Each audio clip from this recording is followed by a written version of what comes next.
சுதா கொங்கரா இயக்கத்துல உருவான படம் தான் பராசக்தி. இந்த படத்துல சிவகார்த்திகேயன், ரவி மோகன், அதர்வா, ஸ்ரீலீலா உள்ளிட்ட பலரும் நடிச்சிருக்காங்க.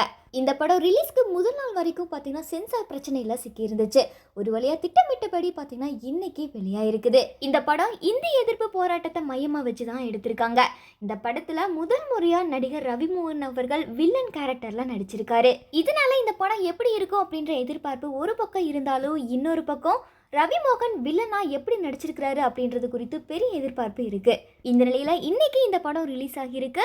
இதுல ரவி மோகனுடைய வில்லன் கேரக்டருக்கு ரசிகர்கள் பலரும் அவங்களோட வாழ்த்துக்களை தெரிவிச்சிட்டு வராங்க. அது மட்டுமல்லாம இந்த திரைப்படத்துக்கு ஜெயம் ரவி, கெனிஷா ரெண்டு பேருமே ஜோடியா வந்து ரசிகர்களோட சேர்ந்து இந்த படத்தை பார்த்திருக்காங்க. இந்த ஷோ முடிஞ்சதுமே கெனிஷா அவர்கள் பாத்தீங்கன்னா ஜெயம் ரவியோட வில்லன் கேரக்டர் குறித்து ஒரு ரிவ்யூ வந்து கொடுத்திருக்காங்க. அதுல அவங்க என்ன சொல்லியிருக்காங்கன்னா, ரவி மோகன் வில்லனா பண்ணா என்ன, ஹீரோவா பண்ணா என்ன, அவரால் தான் இந்த படமே ஓடுது. என் கண்ணுக்கு அவர் மட்டும்தான் தெரியறாரு, வேற யாருமே தெரியல.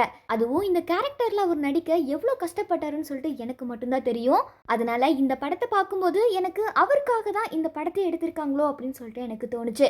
அவர் ஹீரோவா நடித்தாலும் வில்லனா நடித்தாலும் அவர் தான் எவ்ரிகின், அவர் தான் பெஸ்ட். ரவி தான் இந்த படத்துல நம்பர் 1 இருக்காங்க அப்படின்னு சொல்லியிருக்காங்க. அது மட்டும் இல்லாம இத்தனை நாளா ரவியை ஒரு ஹீரோவா பார்த்துட்டு நெகட்டிவ் ரோல்ல பார்த்ததால ஆரம்பத்துல கொஞ்சம் கஷ்டமா தான் இருந்துச்சு. ஆனா படத்தோட செகண்ட் ஹாஃப்ல பார்த்தீங்கன்னா ரவியை பார்க்கும்போது அவரை தாண்டி இதுல எதுவுமே இல்லை அப்படின்ற எண்ணம் எனக்கு வந்துச்சு. இதனால ரவி தான் பெஸ்ட் அப்படின்னு சொல்லிட்டு கெனிஷா அவர்கள் ரவியோட நடிப்பை பார்த்து புகழ்ந்து தள்ளியிருக்காங்க. இதை தொடர்ந்து சென்சார் சான்றிதழ் குறித்தும் கெனிஷா அவர்கள் பேசியிருக்காங்க. அதில் அரசின் சட்டத்திட்டங்களை நான் வந்து நம்புகிறேன். அரசுக்கு எதிராக யாரும் எதையுமே வந்து செய்ய முடியாது. இதில் சென்சார் போர்டு அவங்களோட கடமையை தான் வந்து செய்கிறாங்க. ஒரு வழியாக எல்லா பிரச்சனைகளும் முடிஞ்சு படம் இன்னைக்கு ரிலீஸ் ஆயிருக்கு.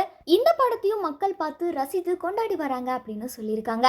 இதை தொடர்ந்து ஜனநாயகன் குறித்தும் கெனிஷா அவர்கள் பேசியிருக்காங்க. அதில் ஏற்கனவே ரவி அவங்களோட வருத்தத்தை வந்து தெரிவிச்சிருக்காரு. அவர் சொன்னது போல ஜனநாயகன் படம் என்னைக்கு ரிலீஸ் ஆகுதோ அன்னைக்கு தான் எனக்கு பொங்கல் அப்படின்னு பேசியிருந்தாங்க. அவங்க பேசின இந்த ஒரு ஸ்பீச் தான் இப்போ சோஷியல் மீடியாவில் பயங்கரமாக வைரலாக இருக்குது.